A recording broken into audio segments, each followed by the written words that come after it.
దేవునికి స్తోత్రములు. మీ అందరికీ నా వందనములు. ఈరోజు దేవుని వాగ్దానము. భయపడకము, పేరు పెట్టి నిన్ను పిలిచి ఉన్నాను, నీవు నా సొత్తు. యెషయా గ్రంథం 43:1. పరిశుద్ధుడైన మన తండ్రి మనల్ని పేరు పెట్టి పిలిచి ఉన్నాడు. నీవు నా సొత్తు అని మనతో సెలవిస్తున్నారు. మనం అందరము దేవుని సొత్తు. మన ప్రభువైన యేసుక్రీస్తు ద్వారా, ఆయన పరిశుద్ధ రక్తం ద్వారా మనమందరము విలువ పెట్టి కొనబడ్డాము. మనమందరము ఆయన సొత్తు. మనల్ని నిర్మించిన వాడు ఆయనే, మనల్ని విమోచించిన వాడు ఆయనే. ఎటువంటి పరిస్థితులకైనా భయపడవద్దు అని మన తండ్రి మనతో చెబుతున్నారు. మనము జలముల్లో పడి దాటినప్పుడు తండ్రి మనకు తోడై ఉంటాడు. నదుల్లో పడి వెళ్ళినప్పుడు అవి మన మీద పొర్లిపారవు.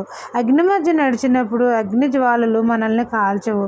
యెహోవానగు నేను నీ దేవుడినై ఉన్నాను, పరిశుద్ధ దేవుడినై ఉన్నాను.